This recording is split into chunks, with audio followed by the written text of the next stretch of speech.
వెండి 2.5 లక్షలు దాటుతుంది, 3 లక్షల దాకా వెళ్తుంది ఈ ఏడాది ఆఖరికి అని చెప్తే, లేదు ఏడాది మొదట్లోనే ఏకంగా 3,56,000 దాకా వెళ్ళిపోయినటువంటి వెండి గ్రీన్లాండ్ ఇంపాక్ట్ కంట్రోల్ అవ్వడమో లేకపోతే కనుక యుద్ధ వాతావరణం తగ్గడమో ఏమో తెలియదు కానీ ఒక్కసారిగా ధరబడిపోయింది.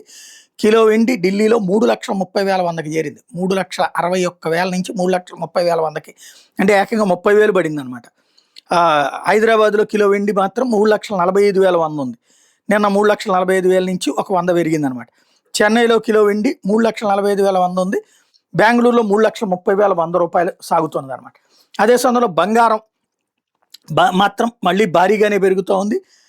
ఏదైతే తాజాగా చూస్తే హైదరాబాద్లో 10 గ్రాములు 24 క్యారెట్ల బంగారం 1,56,610 దగ్గరికి వెళ్ళింది.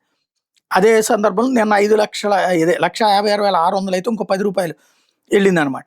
22 క్యారెట్ల గోల్డ్ 1,43,560 రూపాయలు, నిన్న 550 నుంచి ఇంకో 10 రూపాయలు పెరిగింది. ఇప్పుడు నేను ఈ వీడియో చూస్తున్నంత సమయానికి వచ్చేటప్పుడు అంటే బంగారం వెండేమో ధర భారీగా పడింది, బంగారం వచ్చేటప్పటికి ధర తగ్గింది. ధర కంట్రోల్లో ఉంది, ఆ స్థిరత్వంతో ఉంది. బట్ ఇంకా పెరుగుతుందని చూడాలి.